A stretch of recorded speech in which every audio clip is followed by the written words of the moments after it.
तुझे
शंकराची सुवात चरणी ठेवूनिया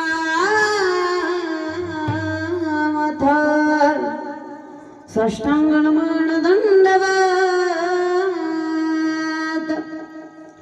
गुरुरा ब्रह्मा गुरुरा विष्णू गुरुरा देव महेश्वरा गुरुरा साक्षात परब्रह्म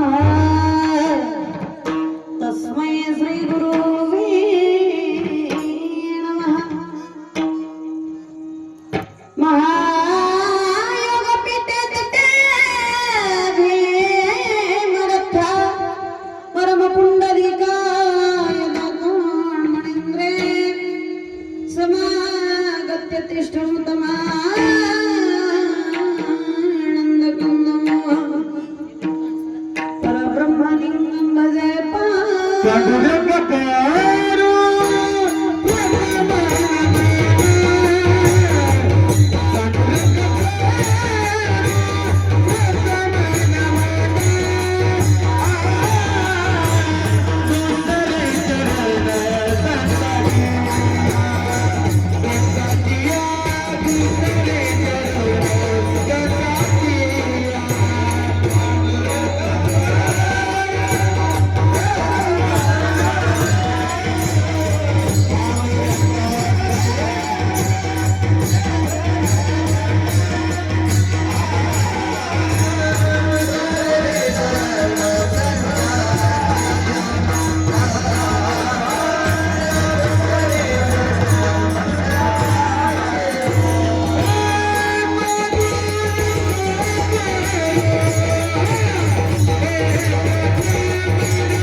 दुसरे चरण संताच्या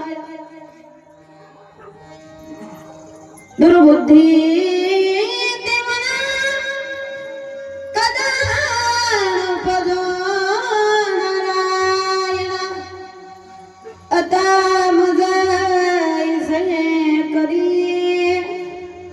तुझे पाय चित्ती उपजला तुझे सिद्धी जाओ आता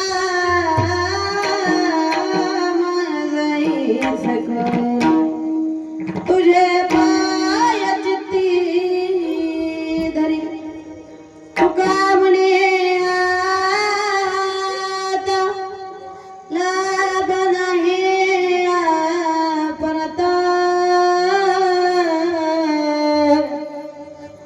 आता मजाईसे करी तुझे पाय चित्ती धरी विठ्ठल विठ्ठल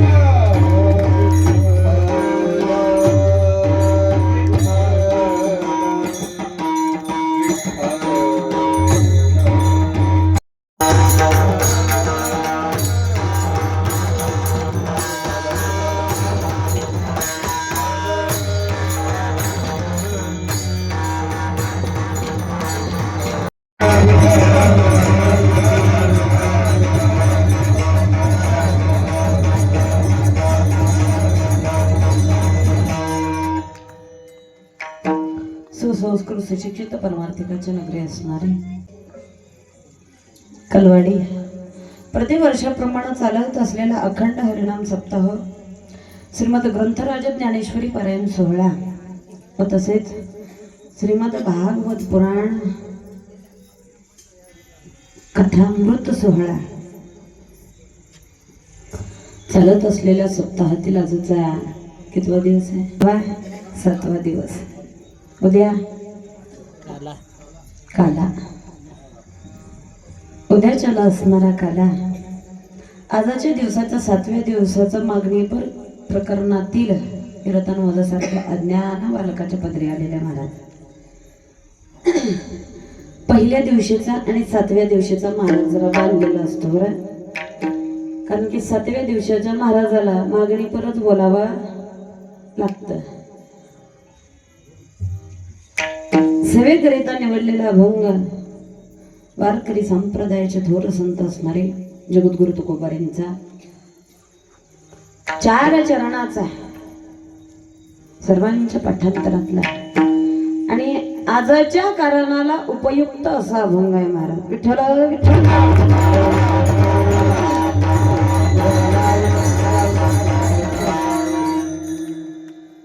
कालच्या लग्नातलं रुखवत खाऊन आवाज बसलाय. नाही, भरपूर आणलं होतं बरं. मला वाटलं पहिली वेळेस आहे, आता कसं करताव की आणताव ना आणताव. ते काय म्हणलं, रोज उठून हे आणा ते आणा. एका दिवशी सुंटोडा घेऊन या, एका दिवशी रुखवत करून आणा. मस्त पैकी बायकांनी कोणी शाबू आणला होता. समस्त महाराज मंडळी या ठिकाणी उपस्थित आहेत. महाराज माझ्यापेक्षा ज्ञानानं कितीतरी पटीनं मोठे आहेत. त्यांच्या बरोबरीचं असणारा माझा किंचितही ज्ञान त्या ठिकाणी नाही. असे हरिभक्तीपरायण जे दरवर्षी कीर्तनाला आल्याच्या नंतर जे दरवर्षी कीर्तनाला उपस्थित असतातच. एक सांगू का, कुठलेच असणारे व्यासपीठ प्रमुख कीर्तनाला थांबत नाही टाळ घेऊन, कुठलेच. पण तुमचं काहीतरी भाग्य आहे की हरिभक्तीपरायण सुरेश महाराज मटकटीकर ते टाळ घेऊन तुमच्या कीर्तनात दररोज असतात.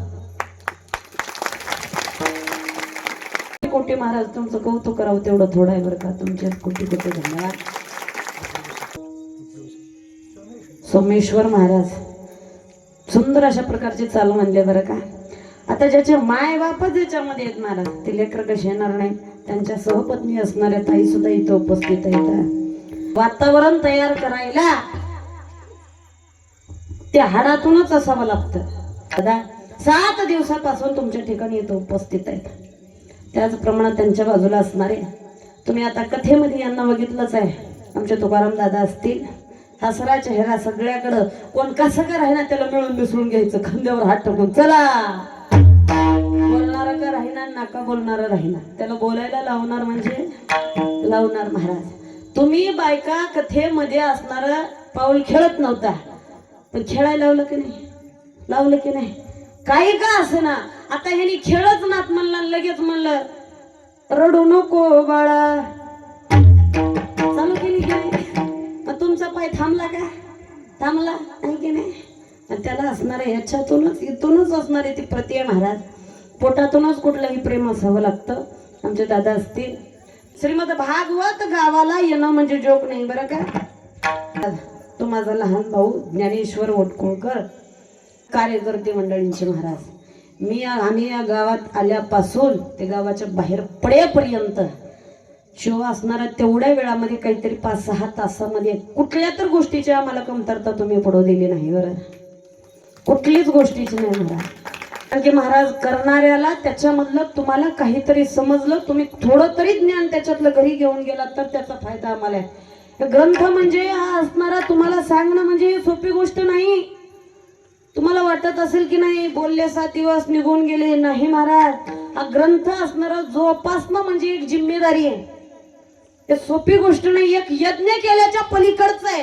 हा श्रीमद भागवत तुम्ही तुमच्या कानानं ऐकलं आणि तुमच्या आचरणामध्ये उतरवणं म्हणजे एक यज्ञ केल्याच्या बरोबरीची गोष्ट असणार आहे भागवताची.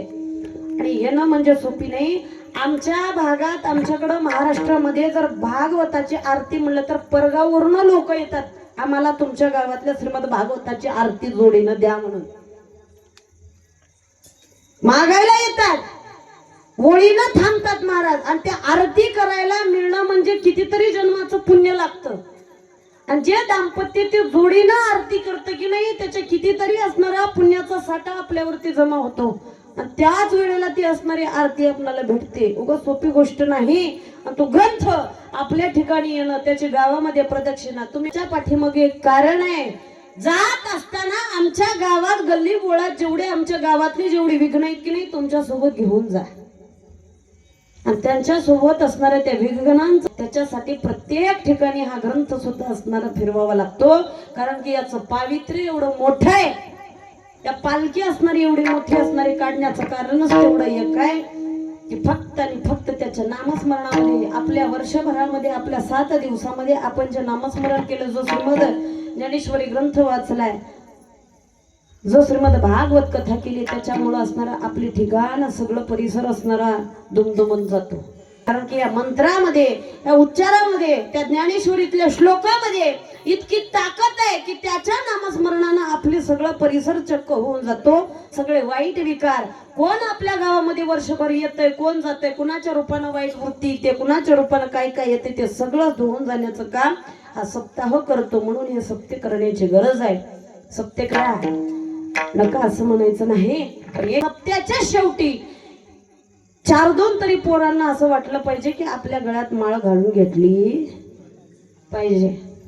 आणि हे तुकोबर या अभंगामध्ये सुद्धा आपणाला तेच सांगताय, देवा काही दे आयुष्यामध्ये, काही होऊ दे, पण एकच माझ्या आयुष्यात येऊ देऊ नको. ते म्हणजे कोणतं तर दुर्बुद्धी ते कदाण उपजो नारायण. देवा माझ्या आयुष्यामध्ये मला दुर्बुद्धी कधी सुद्धा सुचू देऊ नको. तुकोबर म्हणायला लागलेले, त्यांना प्रश्न विचारणारे लोक विचारतात, तुकोबर आहे तुम्ही म्हणताय खरी गोष्ट आहे, मला एक सांगा म्हणे, देवाला म्हणताय तुम्ही दुर्बुद्धी येऊ देऊ नको, दुर्बुद्धी नको, दुर्बुद्धी नको, दुर्बुद्धी नको. तो आपला प्रश्न आहे. आपल्या मनामध्ये दुर्बुद्धी आणायची का न आणायची ते आपल्या हातातल्या गोष्टी आहेत.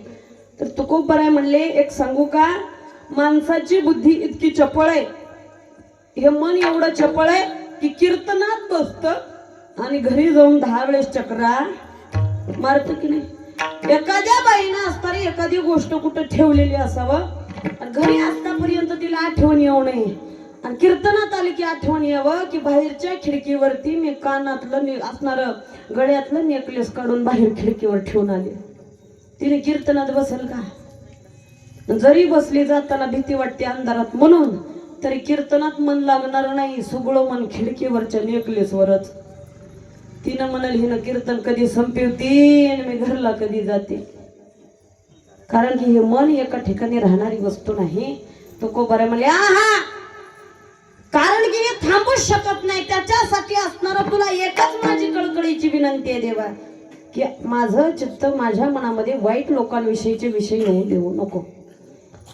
प्रश्न करणारी लोक म्हणले, लोकांना बोंबलत सांगत फिरता म्हणलं संसाराचा त्याग करून, हे करू नका, ते करू नका, ते करू नका, मग तुम्हाला करायला येईना का? तुकोबर आहे म्हणले, मी जरी लोकांना सांगितलं असेल तरी लोक ऐकले का? खरं सांगा, ऐकले का? हा, ऐकले? जर लोक त्यावेळेला ऐकले असते की नाही, आता आपणाला सत्य करायची गरज पडली नसती बरं का.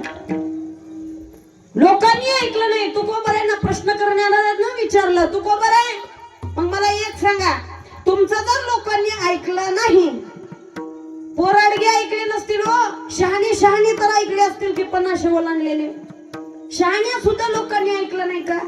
तुकोबर म्हणले, तुला सांगतो म्हणले, ऐक, जे शहाणे दिसायला असतात की नाही ते असायला असतातच असं कधी होत नाही. उगाच दिसायला शहाणे दिसले म्हणजे असायला राहतातच असं नाही म्हणे. मी सगळ्यांना सांगून बघितलं पण कुणीच ऐकलं नाही. ते ऐकणाऱ्याला खरं वाटलं नाही. महाराज तो म्हणायला लागला, मला ही गोष्ट काही पटली नाही म्हणला तुमची.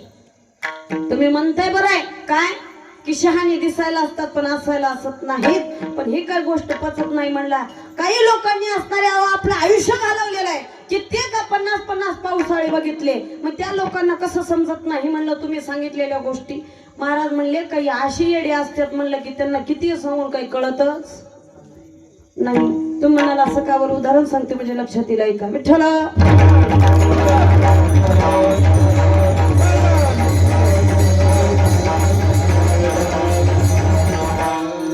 एका गावात एकाच्या पोरीचं लग्न जमलं.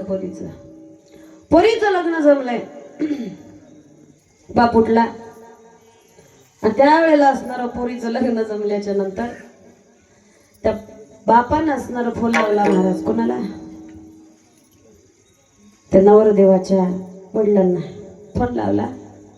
नवरदेवाच्या वडिलाला बापानं फोन लावला आणि त्याला सांगितलं, दादा उद्या चला भालकीला अमक्या अमक्या दुकानामध्ये बस्ता बांधायचा बस्ता, आणि त्या दुकानामध्ये तुम्ही या. कारण की पहिल्याच्या काळामध्ये ऑनलाईनला पैसे टाकायचं होतं का? नव्हतं. नवरदेवाची शेवटी आपल्याकडे घेतली जात होती की नाही. मग याने सांगितलं ठीक आहे. पोराच्या बापानं सांगितलं बर म्हणला येता.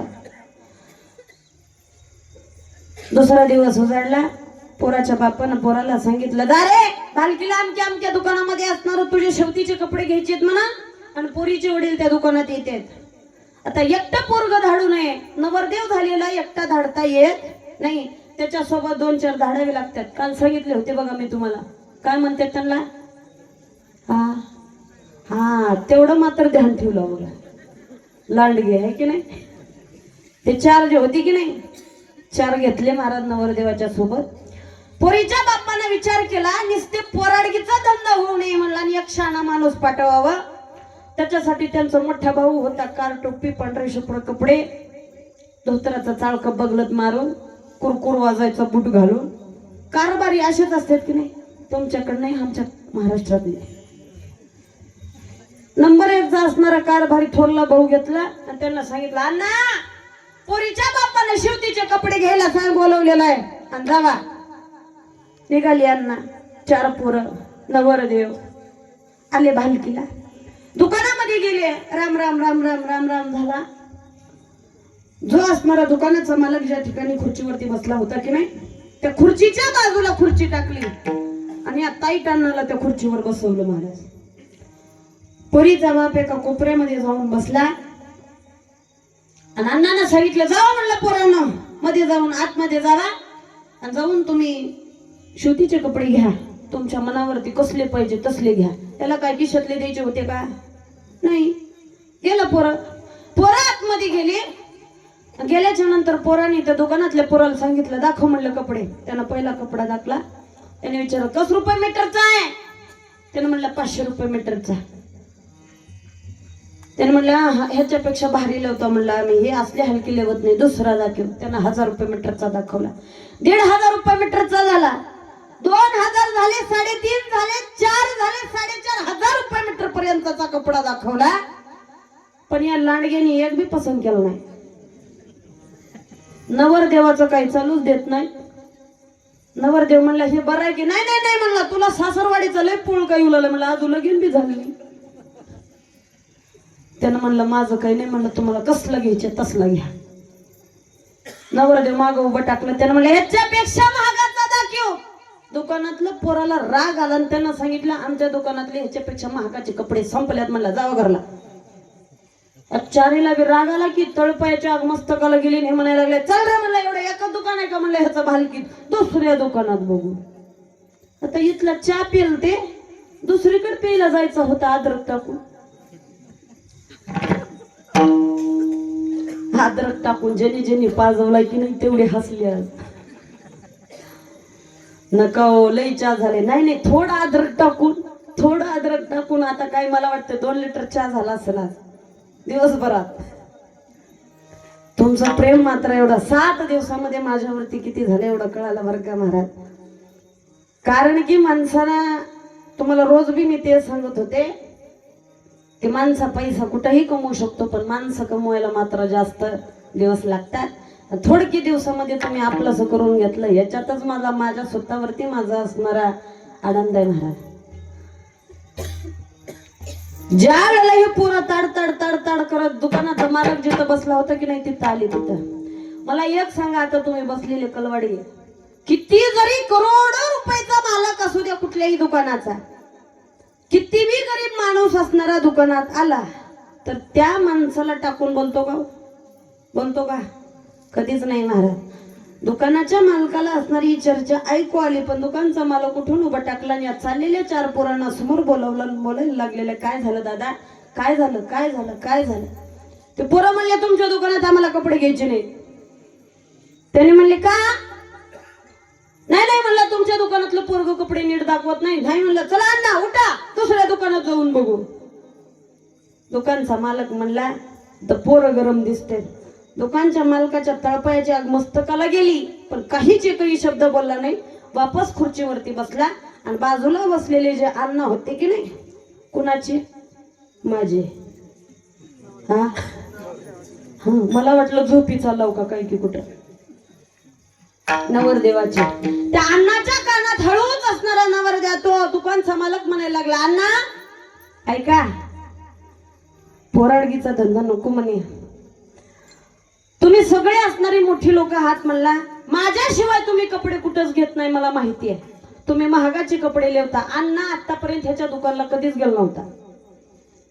तुम्ही सगळे महागाचे कपडे लेवता म्हणला, तेवढ्या महागाचे कपडे माझ्या दुकानामध्ये नाहीत, पण असा एकच कपडा माझ्या दुकानात आहे की जो माझ्या अंगावरती आहे. आणि मी लेवत असलेला कपडा मी कधीच दुसऱ्याला विकत नाही. आणि तुमच्या जर असणार म्हणलो, तुम्ही जर मला सांगितलं, तुम्ही जर म्हणलो, तर तुमच्या तोंडाला बघून फक्त आणि फक्त मी मला आणलेला कपडा तुमच्या तोंडाला बघून तुमच्या नवरदेवाला देईन म्हणला. अण्णाला असणार फुगून टम. अण्णा म्हणला, माझ्या तोंडाला बघून देऊ लागलाय, माझ्या तोंडाला बघून देऊ लागलाय. कस रुपये मीटरचा आहे? त्यानं म्हणला, अण्णा पण कपडा महागाचा आहे म्हणला. 11,000 रुपये मीटरचा कपडा आहे बघा. आता अण्णाचे काही खिशातले द्यायचे नव्हते. अण्णा म्हणला, अण्णा ह्याचा पोरगा असणार 150 रुपये मीटरची कपडे लेवत होतं, पण 11,000 रुपये मीटरचा कपडा मागिवला. दुकानाच्या मालकानं त्या पोराला सांगितले, पोरा मागच्या खोलीमध्ये जो सुरतून आणलेला कालचा गठ्ठा आहे की नाही, तो गठ्ठा घेऊन ये. पोरग म्हणला, कुठं आहे मला माहित नाही, घेऊन जावा. कंटाळून गेल तर महाराज, आता काय करतो ते बी. मालकानं सांगितलं, पोरग कंटाळे म्हणला, मीच घेऊन येतो थांबा. सावकार का असणारा कपड्याचा गंठा आणायला गेले. त्यावेळेला हे जे थांबलेले होती की नाही, कोण? या सगळ्यांना अण्णा सांगायला सुरुवात केले, पोरांनो सावकाराच्या दुकानात महागाचा कपडा दुसरा नाही म्हणला. माझ्या तोंडाला बघून 11,000 रुपये मीटरचा कपडा सावकार देऊ लागले. आणि उग गपचिप गुणानं घ्या, नीट घरला सुटा असला तसला म्हणत बसू. पोरं गपचिप बसले. महाराज 11,000 रुपये मीटरचा कपडा म्हणल्यावर कशाला गपचिप काय तर म्हणते. सावकाराने गठ्ठा आणला, समोर ठेवला. पोरांनी त्याच्यातला एक कपडा असणारा घेतला. सावकारानं कट करून कपडा दिला. आता ह्यांना काय बिल द्यायचं नव्हतं.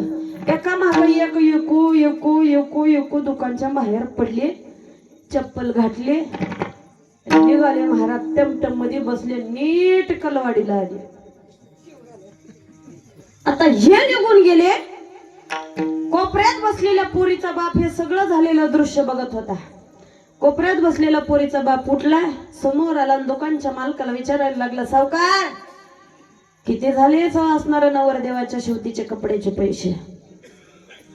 त्यावेळेला तो सांगायला लागला, मामा सकाळी आलतो तेव्हा तर तोंड असणारं प्रफुल्लित होतं म्हणला, किती तर आनंदात होता, उड्या मारत होता. आणि आता एवढं तोंड पडायला काय झालं म्हणलं 2च तासात. तो मुलीचा बाप सांगायला लागला, सावकार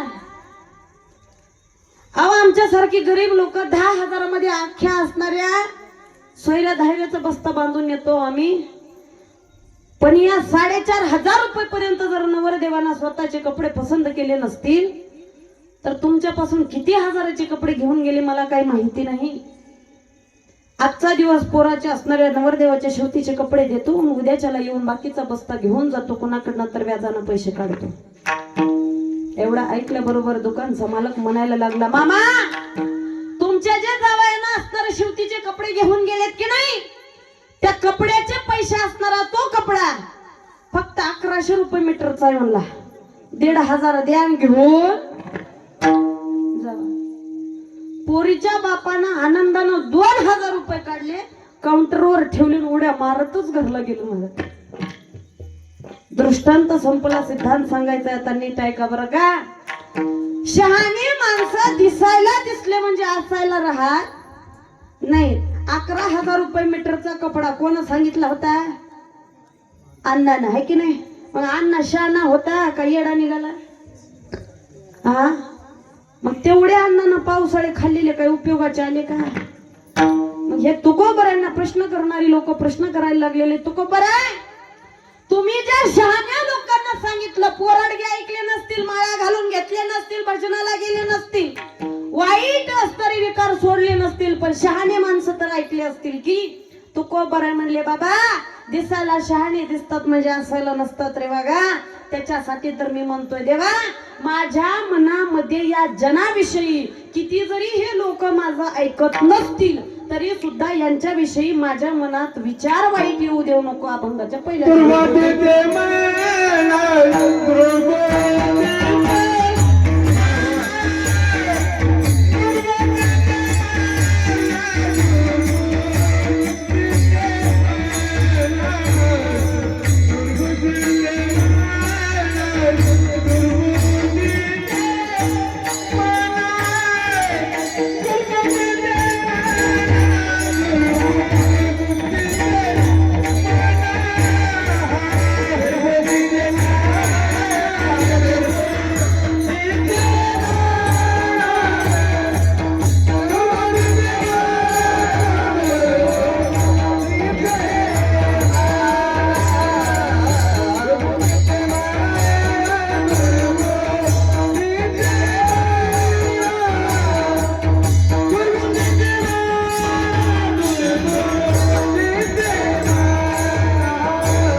ते म्हणा कदा न उपजून नारायणा. आणि कधीच मनामध्ये वाईट विचार विचार लोकांविषयी कधीच आणायचे नाहीत बरं.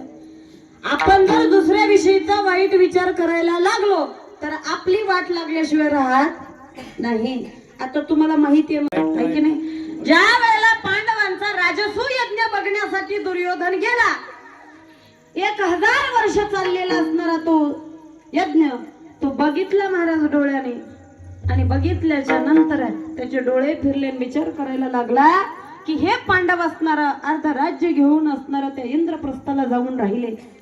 त्यांनी एवढा सुंदर अशा प्रकारचा यज्ञ केला, एवढे राजे त्याच्याकडे सगळे गेलेत, आपणाला कुणीच खाणार नाही. त्याच्यासाठी कपट केलं, 5 पांडवांना विदुराला पाठवून असणारा बोलावून आणलं. कुठं? हस्तिनापुराला. हस्तिनापुराला बोलावून आणून आपल्या गोष्टीच्या जाळ्यामध्ये अडकवून त्या शकुनी मामा सोबत देत खेळायला लावलं, म्हणजे डाव खेळायला लावला. पण तुम्हाला एक सांगू, वाईट लोक किती जरी चक्रव्यूहामध्ये घालून आपणाला असणारा गुंतवण्याचा प्रयत्न करत असतील, पण धर्मराजासारख्या माणसानं त्याच्यामध्ये गुंतायचं नसतं. जे व्यास महर्षी होते, जे नारद मुनी होते, या दोघांनी समजून वाचणाऱ्या धर्मराजाला सांगितलं होतं, ज्या वेळेला यज्ञ झाला होता त्यावेळेला, तुला असणाऱ्या वाईट गोष्टी पुढे चालून 13 वर्ष तुमच्या पाठीमाग असणारी सनी आहे, त्याच्यासाठी आपल्या भाषामध्ये त्याला तुम्हाला 13 वर्षापर्यंत चांगली गोष्ट तुमच्या आयुष्यामध्ये नाही, त्याच्यासाठी तुम्ही असणाऱ्या या कौरवाच्या नादाला लागू नका. द्वैत्य तर कधीच खेळू नको, म्हणजे डाव तर कधीच खेळू नको, हे व्यास महर्षींनी सांगून सुद्धा धर्मराजानं खेळायचं सोडलं नाही. मग धर्मराजा शहाणा होता का? होता? अहो, धर्मराजासारखा राजा होणे नाही, पण दैत्य खेळून डाव खेळून स्वतःची पत्नी डावावरती लावून मात्र आपलं वाटोळं करून घेतलं की नाही. मग शहाण्याला असणारा शहाणा म्हणून उपयोग नाही. तो गोबराय म्हणतात, अरे एवढं होऊन सुद्धा, सांगून सुद्धा, समजून सांगून सुद्धा जर खेळू नाही कळालं नाही, मग या दुर्योधनानं एवढा आटाक्यात आणून, एवढा असणारा द्वेष करून पुन्हा त्या असणाऱ्या ज्या वेळेला द्रौपदीला सगळ्यांच्या समोर आणलं होतं की नाही, त्यावेळेला त्या द्रौपदीनं त्या गांधारीकडून आणि त्या धृतराष्ट्राकडून परत सगळं राज्य मिळवून घेतलं होतं महाराज.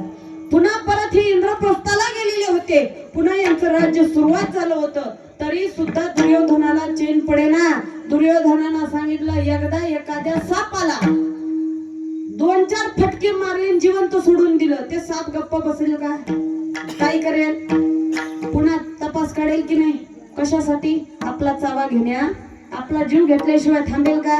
थांबणार नाही. मग हे पांडव तसेच गेले. म्हणला हे 5 नाग आपण तोंडावरती हाणून यांना पाठवले, एक ना एक दिवस आपणाला मारतील. ज्या वेळेला दुर्योधनानं पुन्हा परत अजून यांना बोलवलं, काही कारण लावून 2 राहिलेत म्हणला डाव, त्या 2 डावामध्ये एक असणार 12 वर्षाचा वनवास आणि 1 वर्षाचा अज्ञातवास. वाईट लोक कुठपर्यंत चित्तील काही सांगता येत नाही. त्याच्यासाठी महाराज म्हणतात, अशी दुर्बुद्धी या दुर्योधनासारखी आमच्या तर या कलियुगामध्ये या सर्वसामान्य माणसाला तर क्षणात येते म्हणे, क्षणात. ही दुर्बुद्धी आम्हाला क्षण सुद्धा लाभत नाही. वाईट विचार आमच्या मनात येईला, त्याच्यासाठी तुम्ही एक करा, माझ्या मनात हे येऊ देऊ नको. त्यावेळेला ते सांगायला लागले, तुम्ही म्हणाला असं कसं काय, आम्ही काय वाईट दिसतो का? म्हणलं कसं येईल? उदाहरण सांगते म्हणजे लक्षात येईल का? विठ्ठल विठ्ठल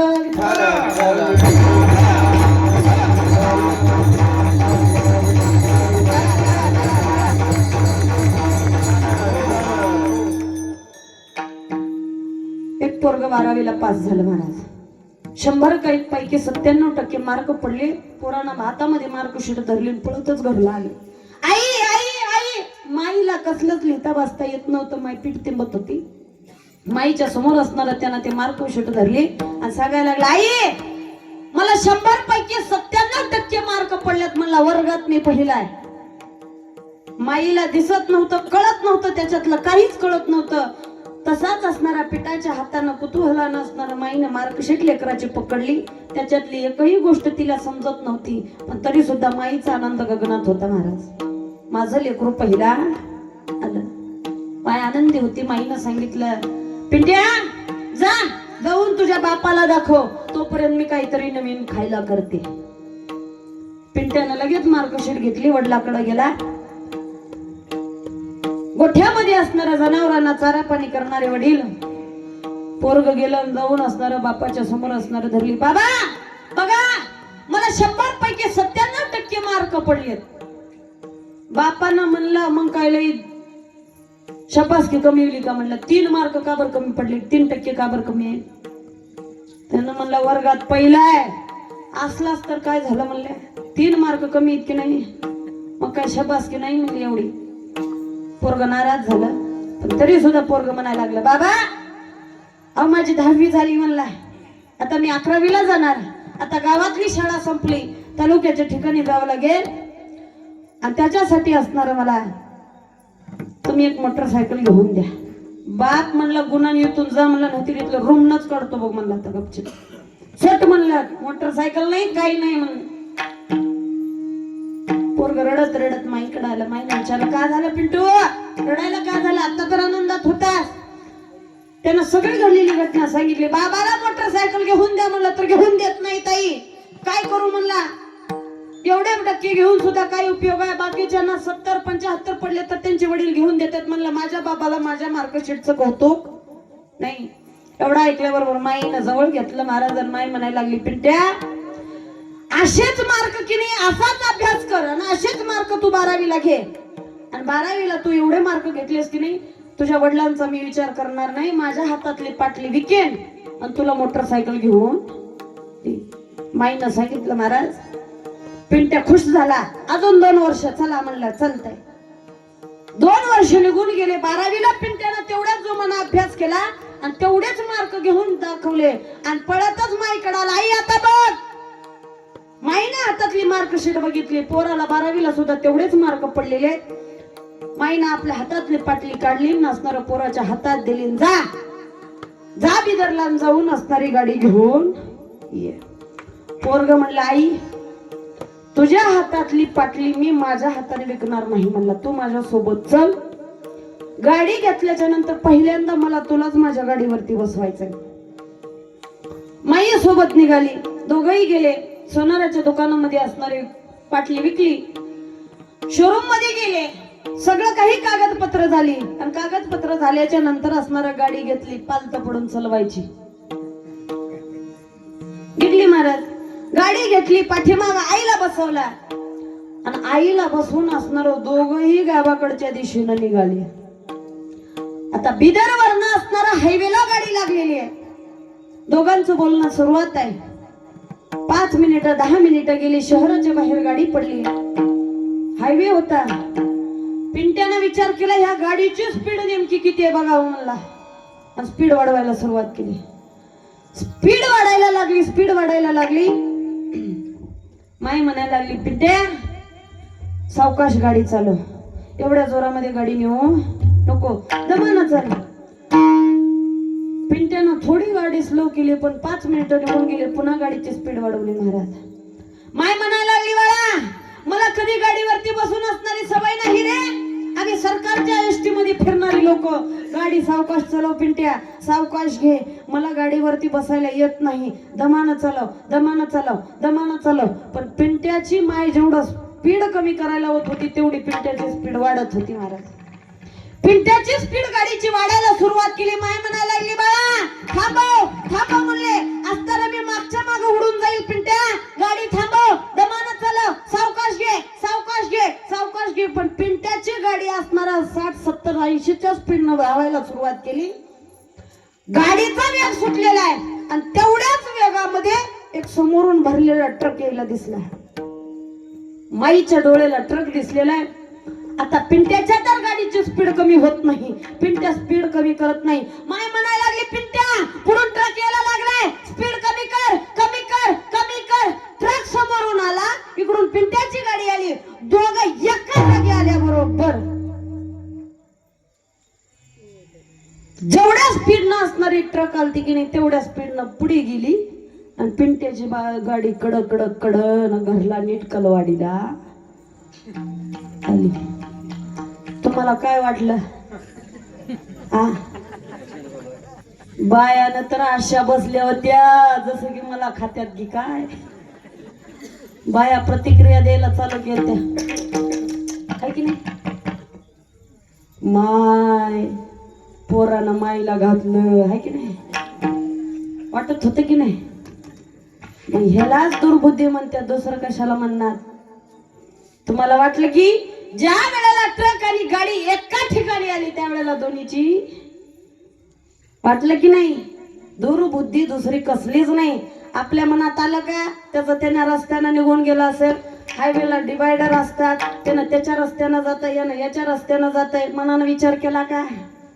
केला नाही केला की नाही.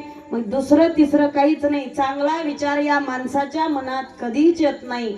वाईट विचार लवकर आल्याशिवाय राहत नाही. गावात एकाला बातमी कळावी, पुण्याला जे आपल्या गावातलं राहते की नाही त्याला अटॅक आलाय म्हण.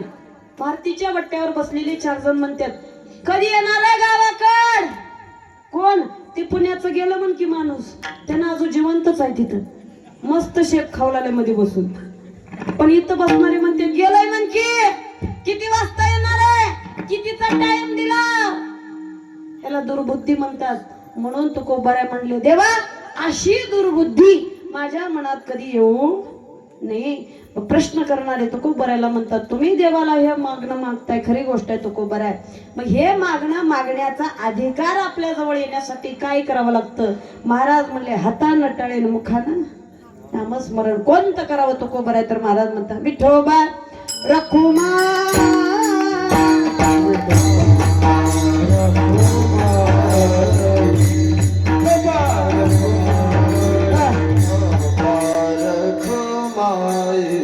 सप्त्याचा कितवा दिवस आहे. हा 7वा आहे की नाही. मग आजच्या दिवशी तर भजन करा. तुमचा पक्ष वेगळा आहे का.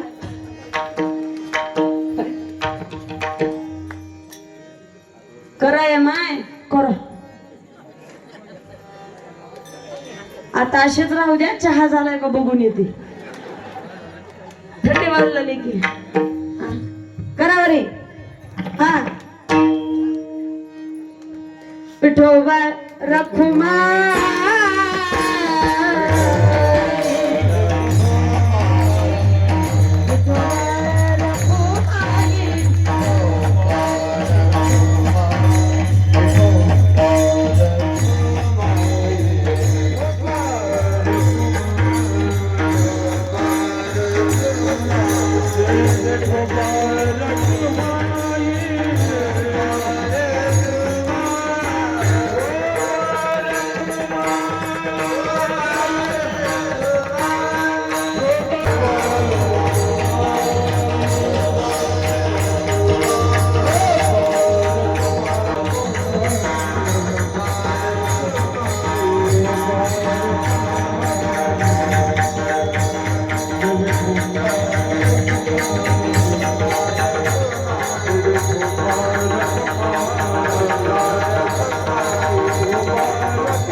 एकच म्हणणं आहे हो.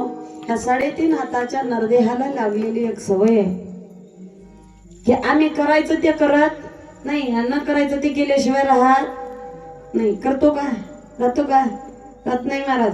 जिथं जर घरच्यांना सांगितलं की नाही इथं जायचं नाही, तिथं गेल्याशिवाय राहू वाटत नाही. आपली स्थिती आहे आणि हे इंद्रिय तसेच आहेत. म्हणून शुकाचार्यांनी सुद्धा परीक्षित राजाला सांगितलं होतं श्रीमद भागवत ऐकत असताना की राजा, अगोदर तू कथा ऐकायला बसलास खरी गोष्ट आहे, पण अगोदर तुझे सगळे इंद्रिय एका शिळीप्रमाणे हे सगळे इंद्रिय एकत्रित कर. जोपर्यंत तुझे एकत्रित इंद्रिय एक मनानं इथं बसणार नाही तोपर्यंत या कथेनं तुझा उद्धार होणार नाही. आणि आपली भीती स्थिती आहे महाराज, जोपर्यंत आपलं सर्वस्व मनानं इथे येऊ शकत नाही, जोपर्यंत देवाला आपलं कळत नाही तोपर्यंत तो सुद्धा आपला होत नाही. मग महाराज नामस्मरणामध्ये इतकी ताकद आहे का? तर असणारा देव मिळत असेल मग आमच्या प्रपंचातले कुणी नाही तर का? महाराज म्हणले इथले तुझे कुणीच नाहीत. महाराज म्हणायला लागलेले नाही रे नाही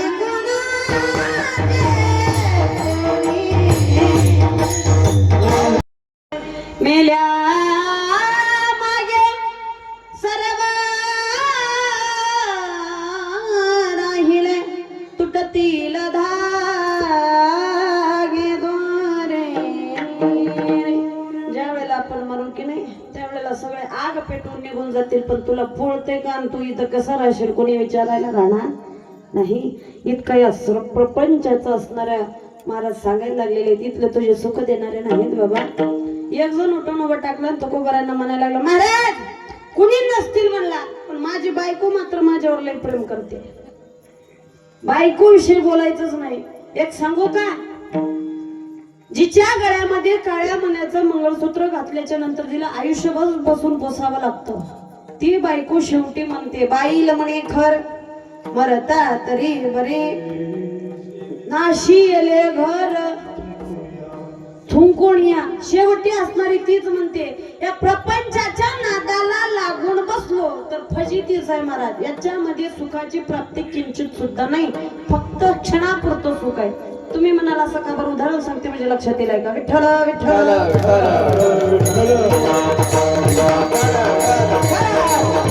पकवाजाची बायको होती, दुसऱ्यावर कशाला आपल्यावर घेतलेलं बरं राहते. तू म्हणताल असं का बरं? माझ्याही मालक मृदंग वाजवतात, तुम्ही बघितलाय 7 दिवस आहे की नाही? तुम्ही म्हणताल तबला वाजवलेला बघितलं, पकवाज वाजवलेलं नाही आहे की? मृदंग वादकाची बायको होती आणि तिचा आला वाढदिवस. तिनं म्हणलं मालकाला, मालक उद्या माझा वाढदिवस आहे. मालक म्हणले मग काही नाही. म्हणली उद्याच्याला आपल्या गावातल्या सगळ्या बचत गटाच्या बाया आपल्या घरी येणार आहेत. कशाला? केक कट करायला. आणि त्याच्यासाठी उद्याच्याला तुम्ही असं एक नवीन वाद्यानं मला गिफ्ट द्यायला की आजपर्यंत कुणी वाजवलंही नसावं, कुणी बघितलं सुद्धा नसावं. यांना म्हणलं कुठलं तयार करून आणू? म्हणला आणलोही असतो पण खिशात एकही रुपया नाही. आता सोयाबीनचा भाव वाढलाय. म्हणलं जेव्हा सोयाबीनचा भाव 3000 होता तेव्हा सोयाबीन माझं निघून गेलं. काय करायचे? खिशात 1 रुपया नाही. तू काही असणार मागू नको. म्हणला पुन्हा कधीतरी बघू. तिने म्हणली हा वाद्य घेऊन आलो, गिफ्ट घेऊन आलो तरच घरला यायचं, नाही तर यायचं मुक्काम पोस्ट हनुमान मंदिर. त्यांना म्हणला उद्याच्याला कालाय, आज उद्या जेवाय मिळेल, परवा दिवशी कुठं जावं चिंताच आहे. उठला महाराज. आता त्यांनी सांगितलेली गोष्ट ऐकावं लागते की नाही? उठला, बाहेर आला. बाहेर पोटाची गोष्ट आहे महाराज. पोट्यावरती येऊन महाराज तिच्या बसला. त्याच्या बाजूला त्याचा एक मित्र होता आणि ते होता महाराज. त्याने येऊन बाजूला बसलं, म्हणायला लागला दादा काय झालंय? म्हणला एवढा का तोंड पाडून बसला?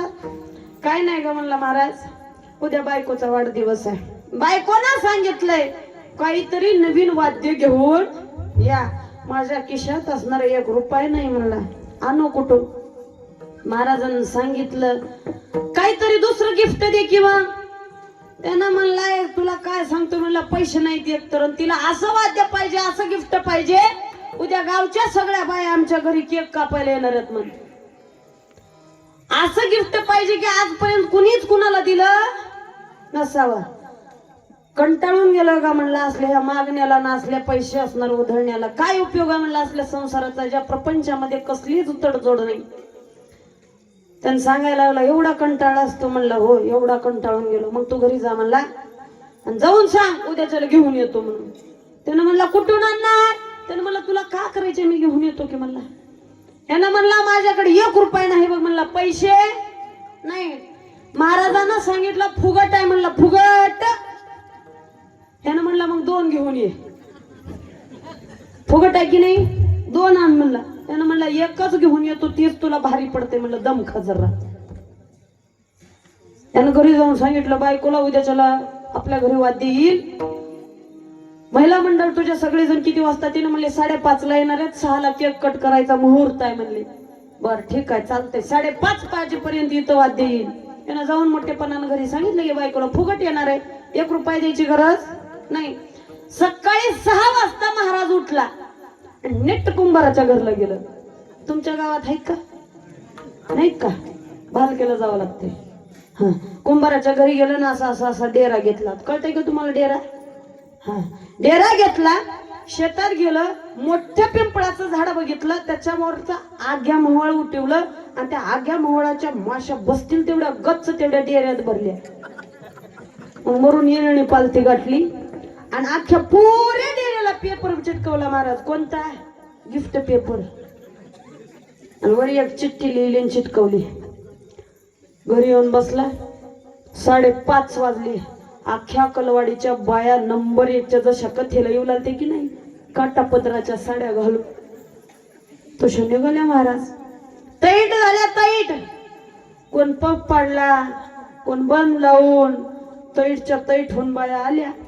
हिचा वाडा सगळं गच.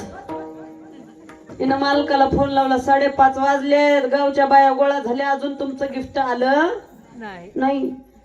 मालकानं म्हणल्या 2च मिनिटात थांबलं, फोन लावून बघतो, पार्सल अजून यायचं आहे.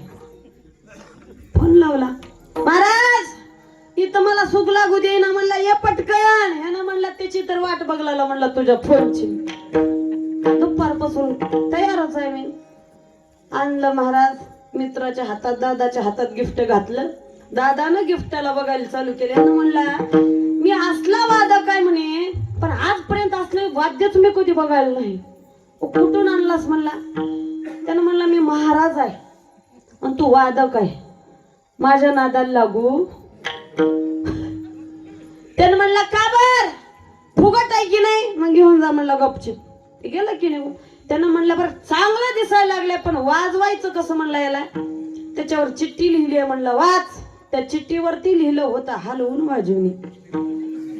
थोडा डेरा फिरवला, मधल्या माशा ग्वा करायला चालू केला. आणि ती ग्वा केले की कानाला चांगल्या वाटायला लागल्या. त्याचा सूर होता पहिल्याच्या लग्नात लावत होते बघा पिप्पानी, हे की नाही. आताच निघालं संगीतावरचं भजन. पहिलं ते एकदा लावून ठेवले की अक्षदा पडेपर्यंत एकदा बामणानं गाठ बांधली कीच बंद होत होत. ते आलेल्या असणाऱ्या सोयऱ्याला तेच होतं वा करीत. ते माशा एका सुरात चालू केल्या महाराज, याने चालू केल्या. आणि तेवढ्यामध्ये ह्यानं म्हणलं चांगला आहे का म्हणलं, काय का होईना फुगट आणलं की नाही, लय भारी आहे म्हणलं. नेला आतमध्ये बायकोच्या हातात दिलं. तिनं म्हणली दिसायला चांगला आहे म्हणली, ते एकनं दिसलाय, पण वाजवू कसं. ह्यानं म्हणलं बोलाय डोसकं चालतंय का म्हणला, हे कसं वाजवायचं ते बघ आता तूच. तू नवीन नवीन नवीन बघ म्हणला. त्याच्यावरती चिठ्ठी वाचली तिनं. थोडा डेरा हलवल्या बरोबर मधल्या माशा लगे उठल्या, उठल्या की. त्याने उठल्या बरोबर बायको म्हणली भारी माय म्हणली, चांगलं आहे, चल द्या उग. आतमध्ये गेली आणि एका बाईच्या हातात नेऊन दिलं. आणि बायाला आमच्या लई सवय, एकीच्या हातामध्ये कुठली तर वस्तू बघायला देवीन, दुसऱ्याच्या हातात जाऊ नये. तिनं घरला जाजे कोणा सुख लागू देत नाही त्या दुसऱ्या बायाला. कुणाच्या तर घरी असणारा लेकरू बाळांत झालेली बाई असणारी बोलवून आणावी आणि काय काय घातलं ती एका ताटात मांडावं, त्याला सगळ्याला फिरवावं आणि एकीच्याच हातात जाऊन सगळ्या जणीनं बघावं. तिनं घरला जाजे कोणा म्हणते काय, सगळ्या बघितल्या, मला बघू दिल नेता, मला बघू दिल नेता, मला बघू दिलं. काय हिनं घरला घेऊन येणार होती का त्याच्यातलं? काहीच नाही. हिच्या हातातून तिच्या हातात, तिच्या हातातून तिच्या हातात. पण घेणारी ग बसावं की फिरू फिरू फिरू फिरू बघायचं चालू केलं. चांगल्या माय स्वर, हिला कधी स्वराचा पत्ता नव्हता. आवाज चांगला यायला लागला. ह्याने म्हणले मधुर आहे. आता ह्यांची सगळ्याची चर्ची हे 2 जण बसलेले बाहेर ऐकू लागते. हे जे महाराज होता की नाही, त्यानं दादाला म्हणायला चालू केला, दादा इथं बायात आपलं गड्याचं काही काम नाही. म्हणला चल बाहेर जाऊन बसू, पान सुपारी बघू म्हणला काय तर. दादा म्हणायला चालू केला, इथं गावची बाई दारात घरात बसली म्हणला, आणि इथं दारात बसून बाहेरल्या वट्ट्यावर पान सुपारी करायला गोड वाटते का? यानं म्हणला लांबच्या वट्ट्यावर बसू. त्याने म्हणला लांब गेल्यावर आमची मालकीन केक कट करायच्या टायमाला आवाज दिली तर पुन्हा काही खरं नाही. म्हणला इथंच कुठतर जवळ बसू. त्यानं म्हणला मग तसं आहे की नाही, एक काम कर, घराचं दार पुडी कर बाहेरलं. त्यानं म्हणला ते बी बरोबर आहे, वाटलं तर कडी लाव नाही तर कुलूप ठोक म्हणलं. त्यानं दार पुढं केलं, कडी घातली, कुलूप नको म्हणला, आणि बाहेर येऊन दोघ जण वट्ट्यावर बसले. महाराजानं जवळल्या वट्ट्यावर बस दिल्ली लांबल्य नेलं. दोघांचं असणारं बोलणं सुरुवात झालं. इकडं पान सुपारी, हे असणारा जे वाद्य होती की नाही, हे वाद्य फिरत फिरत फिरत फिरत बचत गटाच्या अध्यक्षाच्या हातात आलं. इथल्या नाही बरं, तुमच्याकडे आहेत का? आहेत की. आणि त्याला काय म्हणतात तुमच्याकडं? बचत गटच म्हणतात काय? मग बोला. संघ कुणाच्या? संघ आहे की महिलांचा. आमच्याकडे गट म्हणतात, तुमच्याकडे संघ म्हणतात. हे असणारे त्याच्या अध्यक्ष असते की नाही, त्याच्या अध्यक्षाच्या हातात आले महाराज. अध्यक्षाच्या हातात आल्याबरोबर त्या अध्यक्ष म्हणायला लागले, म्हणले ऐका, तुम्ही सगळ्यांनी या वाद्याला बघितलं म्हणले, ही वाद्य मध्ये आहे तर एवढं वाजलेलं, म्हणजे बाहेर आल्यावर किती वाजलं. बाकीच्या बाया म्हणल्या तुम्हाला म्हणून तर अध्यक्ष केला म्हणले, ह्याचा म्हणून तर CRP म्हणले तुम्ही आमच्या गटाचे. काढा वाद्य, वरली येळणी फोडली महाराज. अशा माशा बाहेर निघाल्या की नाही, बाया कोण हांडा डोसक्यात घाल, कोण बाथरूम मध्ये लप, कोण किचन वट्ट्या खाली, कोण ब्लँकेट पांघरून बस. माशा सोडतील का? त्याला आधीच का म्हणतात आज्ञा आहे की नाही. बाया चिरका चिरकीचा आवाज चालू झाला महाराज. दरवाजाला धडाके देऊ देऊ हैराण, पण दरवाजा काही निघना. तर काय करावं बायाला कळत नाही. तेच आवाज सगळा बाहेर यायला चालू झाला. दादा म्हणायला लागला, महाराज घरातून कसला तर आवाज येऊ लागलाय. महाराजांना म्हणला गबस, बचत गटाचं नवीन गाणं निघालं वाढदिवसाचं, अर्धा तास मध्ये जायचं. इकडं तंबाखूला चुना लावी, तिकडच अर्धा तास मध्ये गेल नाही. बाया सुजून बम, हे कोण निकीला, बाया केस उडून कोण कोण आहे काहीच कळणार. माशा चावायला लागल्या. काय करतात बिचारे. हिनं तिच्या तोंडाला बघले, सासू सुनाच्या तोंडाला म्हणून तुम्ही कोण. आता सुजून बम झालेलं कोणीच कुणाला ओळखू येईन. आता काय करतात, केक 2-4 आणल त्या बिचाऱ्याने. पालत्यावर पालते कोण केक खाल्लं कुठं गेला काही समजलंच नाही.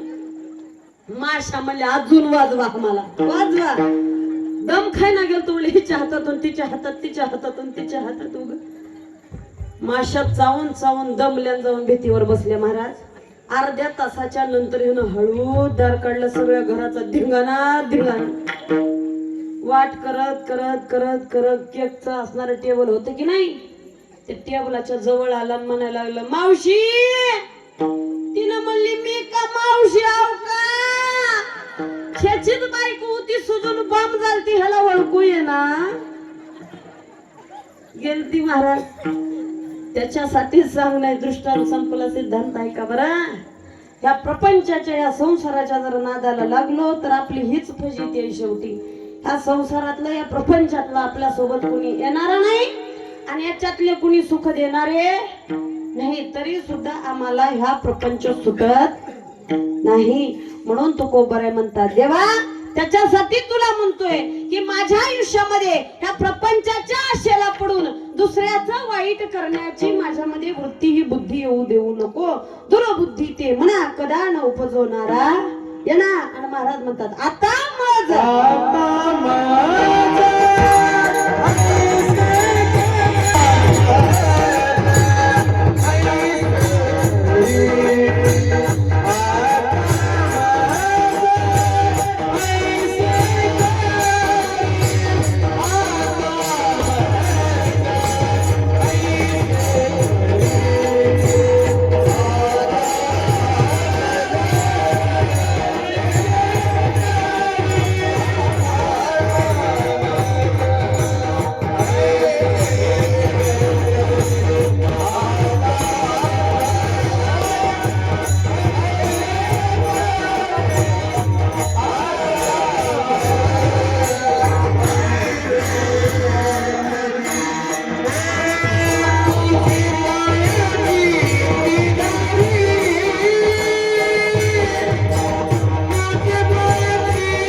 त्याच्यासाठी साईबाबासाठी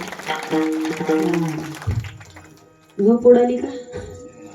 आणि त्याच्यासाठी महाराज म्हणतात आता माझा ऐसे करी तुझे पाय चित्ती धरी तुझ्या पायाशिवाय मला काहीच असणार माझ्या मनामध्ये येऊ देऊ नको महाराज देवा त्याच्या पलीकडे मला दुसरं काही नको आता हा जो भाव माझ्या असणारा मनात उपजलाय की नाही कोणता तर तुझ्या सेवेचा आणि त्याच प्रमाणात तुमच्या सुद्धा मनामध्ये जसा असणारा देवाच्या नामस्मरणाचा जो भाव उपजलाय तो उपजला भाव उपजला भाव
भाव तुझे कृपे सिद्धी जावो आणि तुझ्या कृपेनं असणारा जो आम्ही पण केलाय हा कृपेनं तुझ्या सिद्धीला जावो बरं का देवा जिवंत राही पर्यंत ही स्थिती आमच्या मनामध्ये असू द्यावी म्हणून महाराज म्हणतात तुका म्हणे आता लाभ नाही त्या परता म्हणून असणार तुकोबाई बोलायला लागलेले तुझ्याशिवाय आम्हाला जगाच्या पाठीवर आता दुसरा लाभ नाही आणि तुझ्याशिवाय आता कोणी आम्हाला सोडवू शकत नाही आणि आपली तीच गत आहे अखिल कोटी ब्रह्मांड नायक तेवढा एकच आपणाला सोडवणार आहे महाराज म्हणून महाराज म्हणतात तुझ्याशिवाय मला कुठल्याच गोष्टीची असणारी स्थिती नाही आणि तोच असणारा अखिल कोटी ब्रह्मांड नायक आपल्याला सोडवू शकतो बरं का आणि म्हणून महाराज म्हणतात देवा याच्यासाठी माझ्या मनामध्ये दुसऱ्या विषयीचे वाईट विचार कधी येऊ देऊ नको आणि आपली स्थिती तेच ठेवा नीतिमत्तेनं जगा काहीच कमी पडू शकत नाही.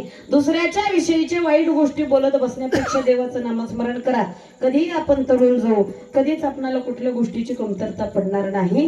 बिनाकामाचे लोकांचे टवळके करत फिरण्यापेक्षा, बिनाकामाचे लोकांसोबत वाईट व्यसन करत फिरण्यापेक्षा, लोकांविषयीच्या वाईट गोष्टी बोलत बसण्यापेक्षा एकदा देवाचं चिंतन करून बघा, एकदा देवाचं नामस्मरण करून बघा.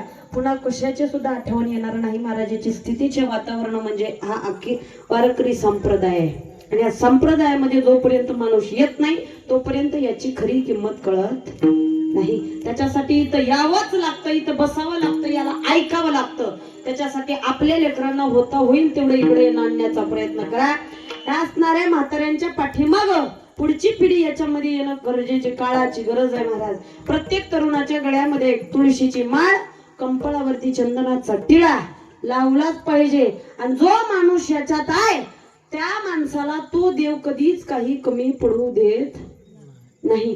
जिथं भजन आहे तिथं भोजन आहे. आणि या इतबर पोटासाठीच माणूस एवढं पळायला लागलाय बरं का, दुसऱ्या कशासाठी नाही. म्हणून महाराज म्हणतात, बाबा देवा माझ्या मनामध्ये वाईट वृत्ती येऊ देऊ नको. दुर्बुद्धी ते म्हणा कदा न उपजवणार आहे ना, आता माझं ऐसे करी तुझे पाय चित्ती धरी. जर बोलण्याच्या ओघामध्ये माझ्या वाणीतून एखादा शब्द कटू गेला असेल, तुम्हा सगळ्यांना पटला नसेल, 7 दिवसामध्ये माझ्या हातून माझ्या वाणीतून एखादी चूक झाली असेल तर तुमचं आबाल लेकरू समजून मला ती झालेली चूक माझ्या पदरामध्ये वापस करा महाराज. कारण की साळुंकी मंजुळ बोलत असे वाणी, शिकविता धनी वेगळाची, बोलिले लेकरू वेडे वाकुडे उद्धरू, करा क्षमा अपराध महाराज तुम्ही सिद्ध. 7 दिवसापर्यंत तुम्ही जे सर्वस्व असणाऱ्या सगळ्यांनी माझ्यावरती एका लेकराप्रमाणे प्रेम केलं, त्याच्यासाठी तुम्हा सर्वांचे कोटी कोटी धन्यवाद महाराज. झालेली सेवा मृदंगाचार्य, पेटी मास्तर, टाळकरी, माळकरी, वारकरी सर्वांच्या असणाऱ्या चरणावरती समर्पित करून आजचं हे कीर्तन आता पुन्हा सुद्धा तुम्हाला बघायला मिळेल. अशी असणारे या ठिकाणी सेवा म्हणजे असणारी जे मनोभावे सेवा, ते दादा सुद्धा इथं उपस्थित आहे. त्यांचं एक YouTube चॅनल आहे, त्याचं नाव आहे मनोभावे सेवा. आता मोबाईल नाही असा माणूस नाही, त्याच्यावरती पुन्हा तुम्हाला अजून ते असणारे बघता येईल. तेही दादा उपस्थित आहेत. त्याचप्रमाणे माऊली गायत्री असं असणारं एक सुंदर असणारे YouTube चॅनल आहे, तेही दादा या ठिकाणी बघता येईल. तेही दादा उपस्थित आहेत. या चॅनल वरती पुन्हा असणारा तुम्ही कीर्तन बघू शकता.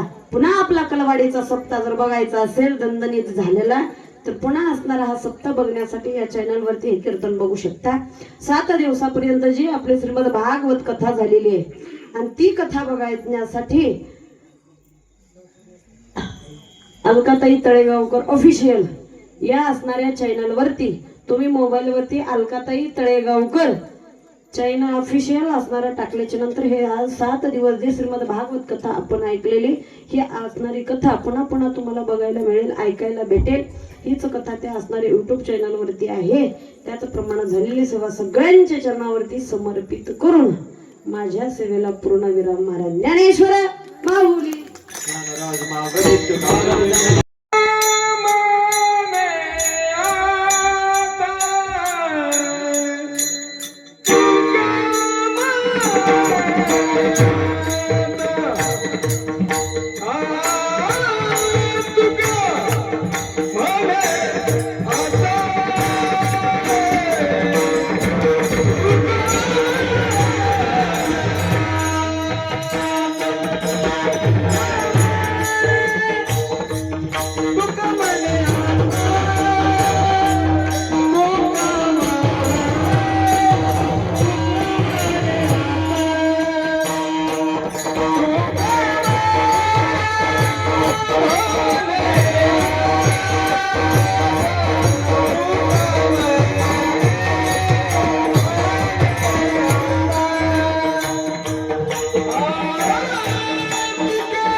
आता मदाईसे करी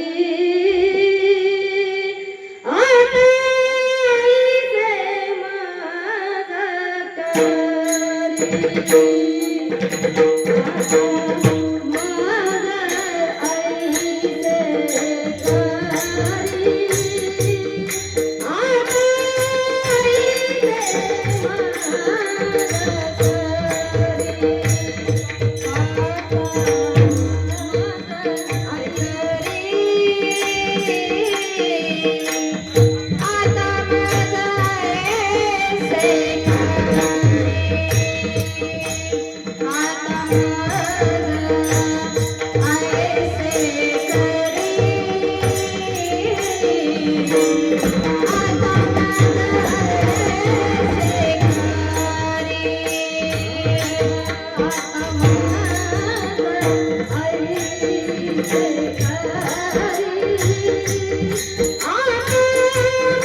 रे